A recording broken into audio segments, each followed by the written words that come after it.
Hey everyone, thanks for joining us today. I'm Jim Ewing with Provision Solutions. We've enjoyed sharing insights, inspiration, and informative updates through our Marketplace Ministries events. Whether in person or virtual, there's been a wealth of great resources provided. Details are provided in the comments below, along with information on staying informed of upcoming events and interacting with others online. We trust you'll enjoy the segment and invite you to be a part of our Marketplace Ministries Network. We'd love to have you as part of our collaborative Christian community. Thanks. And now, here's our presentation.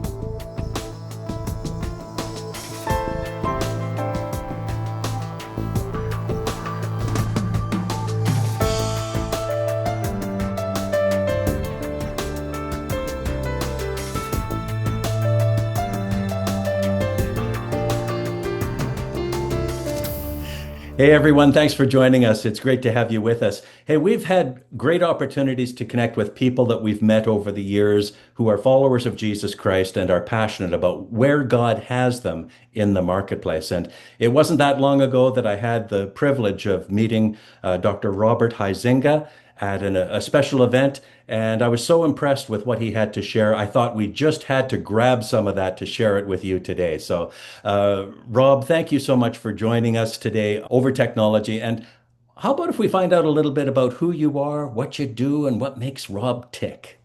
Sure, that's fine. I would start off with the most important part that I'm married to a fantastic woman for 40 years this year.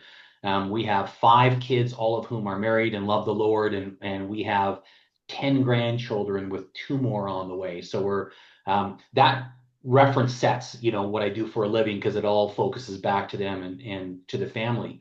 And by profession, I'm a geeky scientist.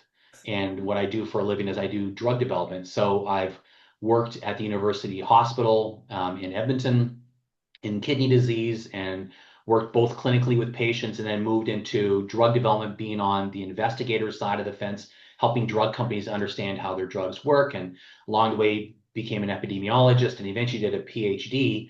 And then along the way, worked in small biotech, co-founded a small biotech company called Aurinia Pharmaceuticals, which we took to about 4.5 billion on the markets in the US. And then I retired after seeing the drug that we had worked on for about 17 years come to approval and the first year of sales. So that's a little bit of my technical background. But again, most importantly, a lover and follower of Jesus Christ and a dad and a father. Awesome. Well, it's been just a privilege to get to know you and have a couple of conversations. And science guy. I mean, I took science in school, but I tell you what, some of those subjects were not my forte whatsoever. Chemistry was just horrible for me. I liked biology, by the way, but physics and some of that other stuff was a little beyond me. But why don't you just kind of pick it up from there? Yeah, so I mean, I love biology as well too, and I think the more we try to understand the human body, the more we're just dumbstruck by how intricate it is and all the redundancies built into our human body by God. And I think the more you search, the more you probe into this, the more you have to confess that there is a creator that put this all together because it just doesn't make sense from any other way. So, as I mentioned, my background is kidney disease, and one of the diseases that has, really perplexed us is lupus nephritis. So, lupus is a disease that many people have heard of. It's an autoimmune disease, which means your body fights itself. And one of the manifestations is lupus nephritis. Your body fights the kidneys and destroys the kidneys. And for the longest time, the treatments that we had were inadequate or were toxic, and we borrowed them from cancer studies and thought, well, if we use a lower dose, maybe we can keep these autoimmune diseases under control. And that was rarely true. Matter of fact, with our best efforts, about 10% of patients got better. And so I was involved in this company, which eventually became Aurinia Pharmaceuticals, and we had a great immunosuppressive drug, so it turns down your immune system. But really, the end goal was to help people with lupus nephritis and to understand that these are basically women and women of color. For some reason, we don't understand autoimmune diseases strike women more than men, and lupus is one of those.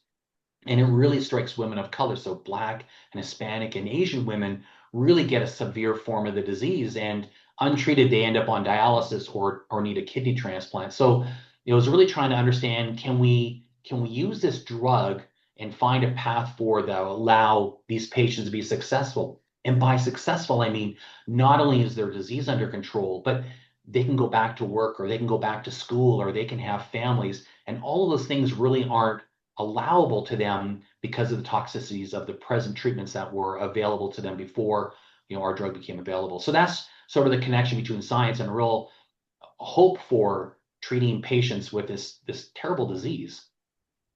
If I can maybe just jump in on here, I mean, your path was through science, research, medicine, and the needs of patients.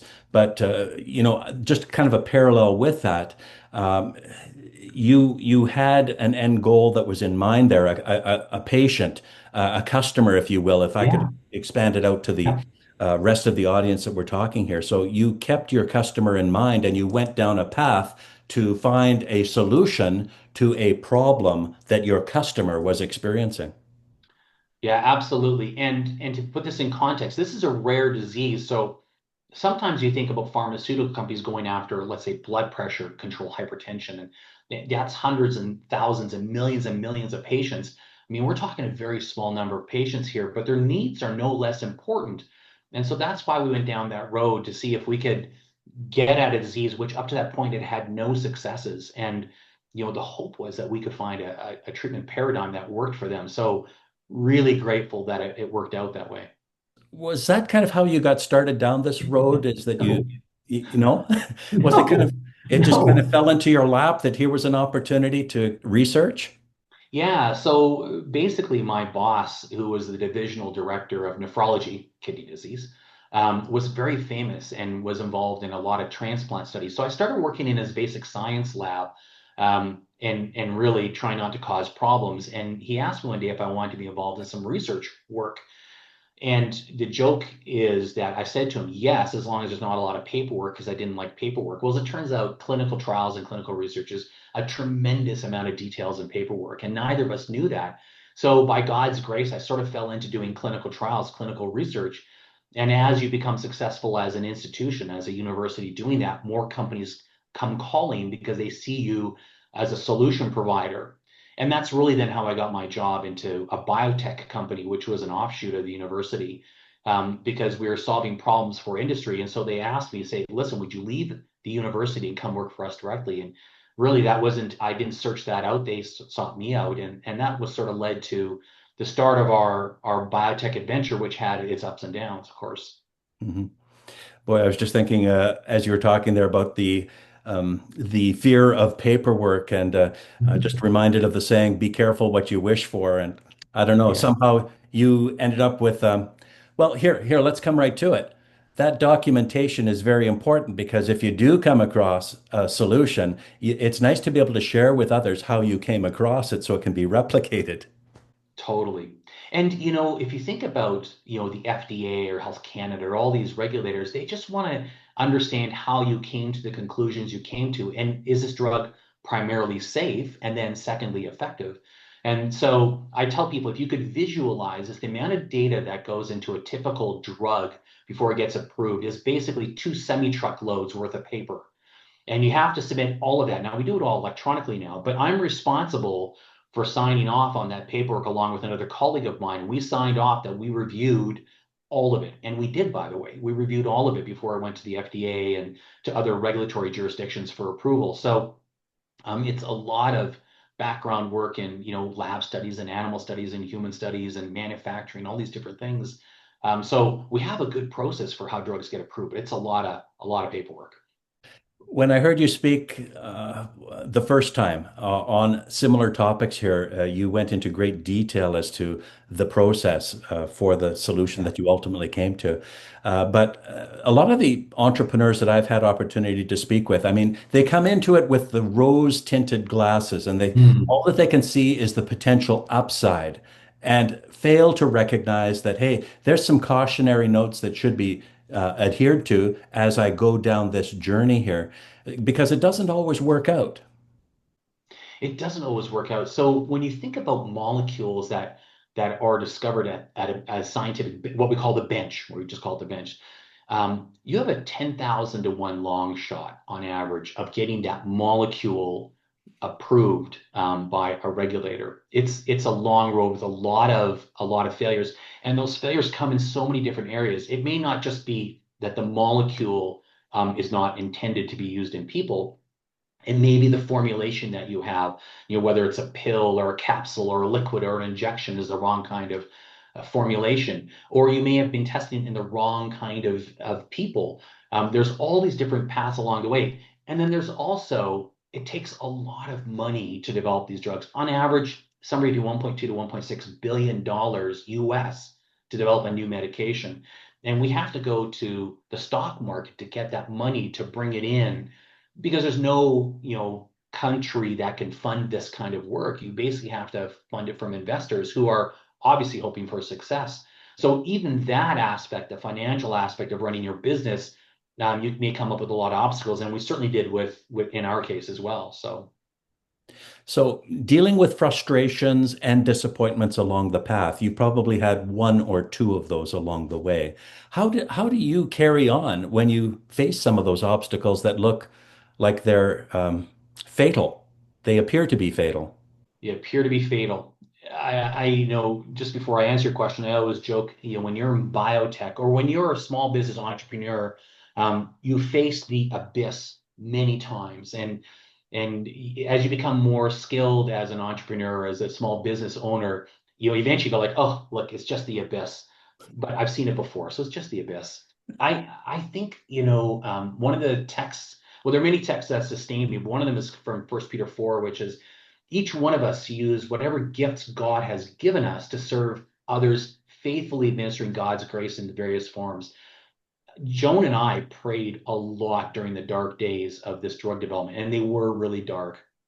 And the one thing that was unshakable, especially for Joan, was that God had called us together as a team. And even though Joan didn't work in the company, she was supporting me literally in many cases, to do the job well.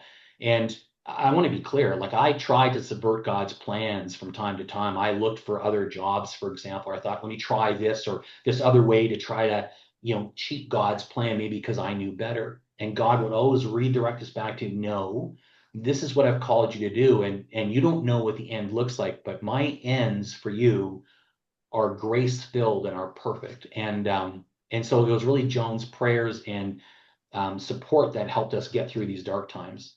Yeah. I've not yet met your wife, Joan, but the story you were just telling about, facing those challenges and getting redirected, I was reminded of Jonah. Totally. You know, uh, Totally. uh, Jonah was an individual who wanted to go a different direction from God's plan and direction for his life. And I think every entrepreneur is faced with challenges. Uh, I think the heart of many is to honor the Lord in whatever it is that God has placed them in. Every worker has opportunity to do that in their workplace, to be salt and light in those Yeah. places. And I'm sure, going through the challenges with your team in the development of new pharmaceuticals, you probably had opportunities to show the hope that you had within you, uh, despite all of the circumstances that were around you. Yeah, I'm so glad you brought that up. One of the things I find remarkable about, our journey in drug development, we would share faith on almost a daily basis within the company. And and it wasn't necessarily people saying to me, tell about your relationship with Jesus, but more about, Rob, it's the abyss and you appear to be very, very calm. Why is that? And I would say, listen, this is all in God's hands. And it's not that my hands are not paying attention to what's going on, but I know his plans are perfect. And so I just have to live with that on a daily basis. And there were many times where we would cry out to God for relief and for help in different areas. So we did, internally, don't think that I was so pious and so righteous that I didn't have a care. I had many cares and many concerns and many sleepless nights. But you sort of go back to this idea that if this is where God has placed me, then I have to run through that. And so we would talk about faith all the time, including when Joan and I moved from Edmonton to the island. I remember talking to a colleague of mine, and he goes like, "Well, aren't you Baptist?" I go, "Yeah, we're Baptist." He goes, "Well, I think there's a church down the road from the office here." And so here I had, a non-practicing Jewish person telling me or suggesting to me where I could go to church, and we would talk about faith all the time in the context of our office, and that was just a real wonderful gift. And it's again, I didn't push this out, but God sort of made these opportunities available, and that's I think part of business as mission, right? People think of business as mission as I have to be out there in the third world, doing something different. And that's partially true, but that's not always true. Your mission field could be your business and the people inside your business or the customers you interact with. And we have lots of stories about that, how that happens through the course of drug development. Yeah. It's an opportunity for us to, through our words and through our actions, represent Jesus Christ in that workplace environment. Well, Yeah. with all of the pressures, all of the challenges, the highs and the lows, and how we conduct ourselves in that process of testing. Yeah. Yeah. No, totally. And it sustains us. And it brings back to me for Hebrews by faith. Faith is the assurance of things hoped for, the conviction of things not seen. We really didn't know this was going to be successful. You just don't know.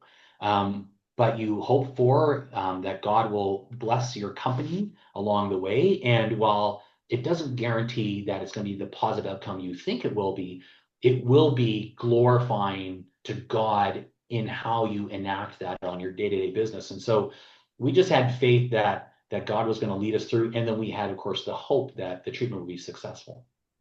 Rob, you bring up this element of faith, and that's a great verse from Hebrews about Mm. the importance of faith and how we rely upon that through Jesus Christ. It's interesting, just in the last few days, I've had opportunity to be a part of a men's study group, I suppose, once a week getting together. One of the individuals is a Jewish convert from Judaism to Christianity.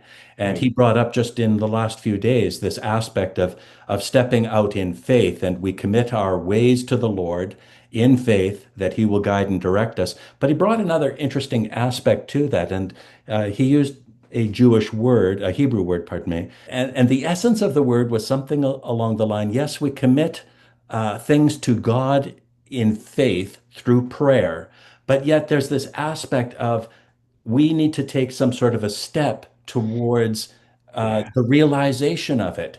And often we're tempted to just throw everything out there to the Lord and just leave it to Him completely and abandon any sense of moving forward with what maybe the Lord is opening up for us. And we don't go through that door. We're still waiting for the answer, but yet these doors are perhaps opening and we're not just fully aware of it. Yeah, no, I appreciate that tremendously. And I think um, God calls us while we continue to wait on Him to act. God calls us to be faithful and continue to do the work that He's called us to do. Now, I'm gonna cheat. I have a quote on my screen here, and I want to read it out because I think it's very important for how we think about ourselves when it comes to, our business enterprises. And love is a reflection of God's image as a triune relational God, where our fundamental human vocation is to be people prizing and people keeping. In other words, as I'm waiting for God to do the work that He's going to do in my life and in my company, I'm called to be people prizing and people keeping. I'm called to love on them. I'm called to, embolden them. I'm called to lift them up. I'm called to be a servant leader to them. So I get to wait for God to act, but waiting is not sitting. Waiting is praying. Waiting is acting. Waiting is making a difference in our community. So, yeah. Yeah. It's almost like having something else to do in a good sense towards the other people that are around us while we wait for the big answer that we're hoping for. How do we fill that gap? Yeah, totally. Yeah. Okay. So on the personal side, I know I've seen many, many entrepreneurs over my career, and one of the things that people often aspire to in pursuing a business or a venture of their own is this, the big office in the corner, the fancy car, all of the trappings of success, if you will, that they envision will be coming to them any day now. In fact, it should be arriving, by 5 o'clock today. It should be here. But again, that doesn't always pan out that way. Um, what would you suggest to the newer entrepreneur who has the vision and they're looking at going forward? And you've gone down a path here. You've seen the challenges along the way. What counsel would you maybe give to someone about their mindset, their heart set, as a follower of Christ? Wow, that's an awesome question. So I'm gonna drag up Jim Collins, who wrote Good to Great and Built to Last, and some seminal texts that are just so important to read. And what non-Christian authors tell us, what they tell us is that the heart of a leader, heart of a successful leader, is humility. That humbleness, along with the drive and perseverance, is what really brings about what John Maxwell calls a level 5 leader, right? That you put all these things together, and that's what makes a really great leader. And so, if you're eyeing the prize as the corner office, you're in the wrong business, because that's not going to make you a great leader. What's going to make you a great leader is seeing who you can put into that corner office so they can be successful. Because when your team is successful, you are successful. And I'm a big fanatic of that. And so, I'm working with a company right now that has had some struggles, and we're trying to reframe it. And I talk all the time about being a servant leader. And what's interesting is, people like Kelly, when they write about servant leadership, again, another non-Christian author, didn't understand that all of this stuff was right into scripture. And so Jesus has taught us about humble leadership. Jesus has taught us about servant leadership. Those are the models we should want to enact, because the literature tells us that that is your most likely path to having a successful organization. Mhm. I'm not sure who stated this or quoted this first, but it was a very short phrase, and it wouldn't surprise me if some of the ones you've mentioned already have used it before. But leaders eat last. Leaders eat last, Simon Sinek. Okay. Leaders eat last. Absolutely, they do. And so what I haven't shared is I spent 8 years as a medic in the Canadian Army. And if you look at the Canadian military, which is formed off the British military experience, leaders eat last. Leaders eat last. That's really true.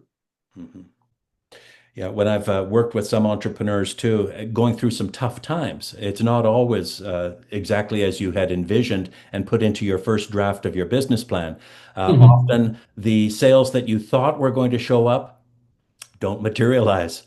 And the expenses that you thought you were going to have under control, well, they balloon, and your budget is blowing right there. So on Yeah. both ends of it, you're uh, struggling for revenue and you're overwhelmed by expenses. And so if you want your business to survive and to make it through that tough time, it is the leader that's going to be eating last. So often there's that self-sacrifice that has to be made for the sake of the long-term success of the venture. Yeah, I mean, I can share a personal example of that in the life of the company as we are trying to develop the drug. The very short version of the story is that the stock market was doing terribly thanks to the housing crisis. We couldn't raise money. We were running out of money. In short, we laid off almost everybody. We stopped taking a salary. We took out a loan against our house to put into company, keep the lights on. I mean, I swabbed toilets, I mopped floors, I did my science work. We did all of these things. And my wife, Joan, who was a registered nurse but left her license behind because she was raising our kids while I was gone traveling. She took a job full time, doing flower arrangements at one of the flower shops in Edmonton at minimum wage. And that's really what kept food on the table and kept the lights on. I mean, we did everything we could to keep the company going because that's what you have to do. That goes back to leaders eat last, right? Yeah. As we'd maybe think about going forward with whatever it is that God has placed on our hearts, I think we commit our ways to the Lord. Psalms are full of examples by David of how he has trusted in the Lord and committed his ways to the Lord. And in Proverbs, Proverbs 3, verses 5 to 6, it says, "Trust in the Lord with all your heart and don't lean on your own understanding. Yeah. In all of your ways, acknowledge him, and he will direct your path." And how true is that? I've seen this in my own life. times aren't things aren't necessarily going the way that you want them to go, and somehow the Lord comes through just at the right time when it's needed. Yeah, I love that. I love that.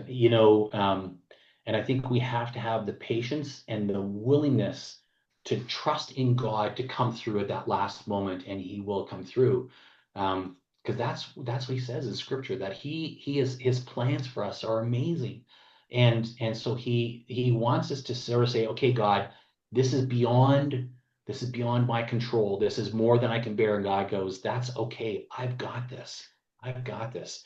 And that was a great comfort. We had numerous examples during our time where we really needed God to step in, or it was going to be an unmitigated implosion, and God stepped in faithfully every single time.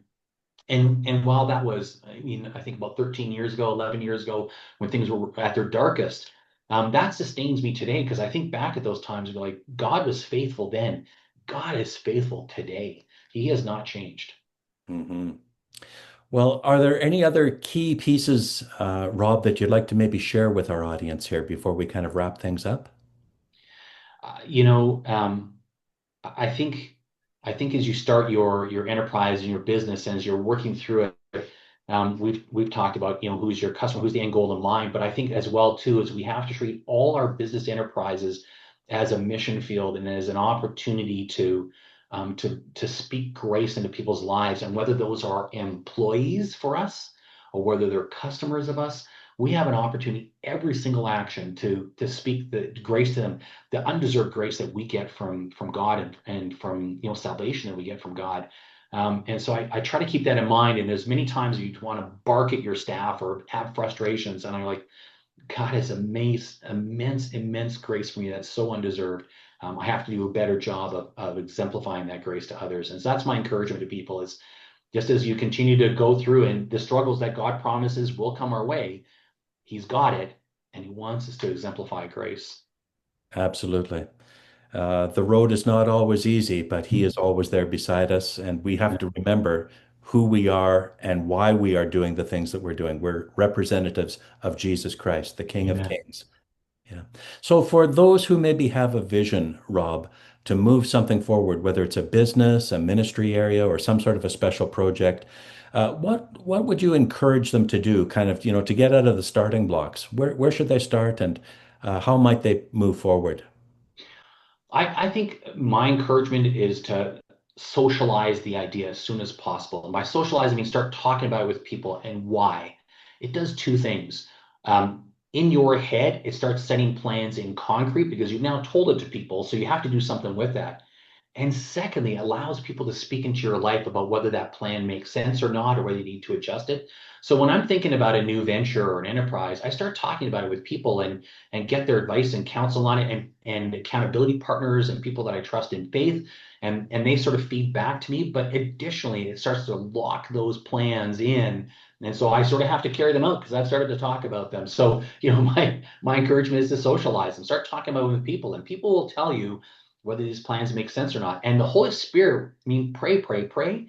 The Holy Spirit will speak into their lives and they will speak truth into yours. Yeah, that's awesome. I like that. There's a sense of commitment once you put it out there and you're on Definitely. the hook. Oh, they're going to start this. This is what they want to do. Okay, well, let's see how that turns out. Yeah. If I can just maybe come back to this, because this fits in very nicely with a concept that I've shared with students, fourth year post-secondary students who are in the process of entrepreneurial pursuits. And one of the exercises that we have them do very early in the class, where they're building a business plan in teams of students, that is. And it may be a hypothetical situation, but in some cases it's legit. They're actually pursuing something, as I've seen a couple of times. But the concept basically is to put it out there, document what it is that you want to do, and then to share that concept with who you think would be potential customers and also with industry subject matter experts who know that space that you're thinking of getting into and get some feedback. Use that feedback to perhaps pivot a little bit or do an iteration of what you had in mind to see if you need to adjust it and keep that testing process. But It doesn't hurt to actually maybe test that idea, I think, with those that you think would be potential customers. And is it likely that they would buy that product or service from you? So I'm glad you raised because I'm literally doing that, in my day-to-day life where we have advisory boards and I go to them and I say, hey, we're thinking about this new medication. We think it's going to look like this and work like this. Tell me how that resonates with how you see patients and how you want it, how I can help make your job easier in treating those patients. We do this all the time because we want to get feedback from people, experts, even though we think we have a lot of understanding.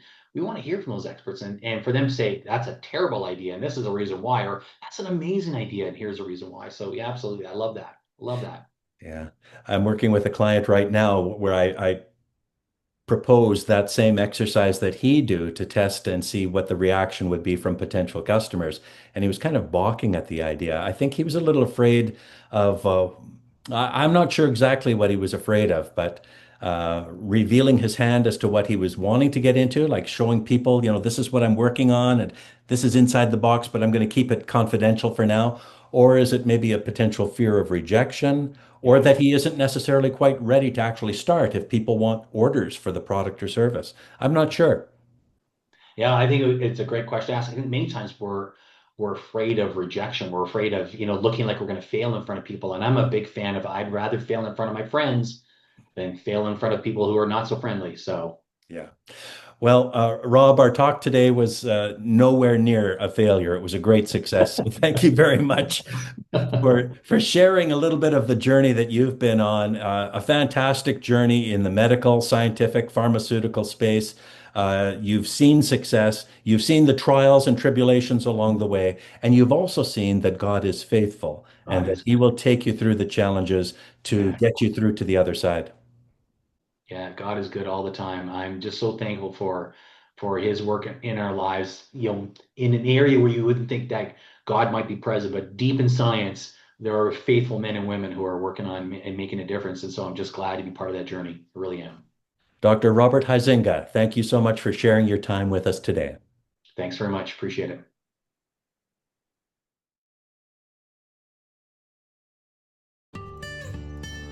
Thanks for being with us. We trust you found this to be helpful. And if so, please give us a like, a follow, and a share. The Bible says in Matthew, "Let your light so shine before men that they may see your good works and glorify your Father which is in heaven." If you're launching or growing a business, a ministry area, or a special project, or if you're involved in helping them as a resource or service provider, we'd love to have you participate with us. Stay informed of upcoming events and items of interest by subscribing to the Marketplace Ministries Update, sent out periodically. May God bless you as you do your best to faithfully represent Jesus Christ in the marketplaces of life.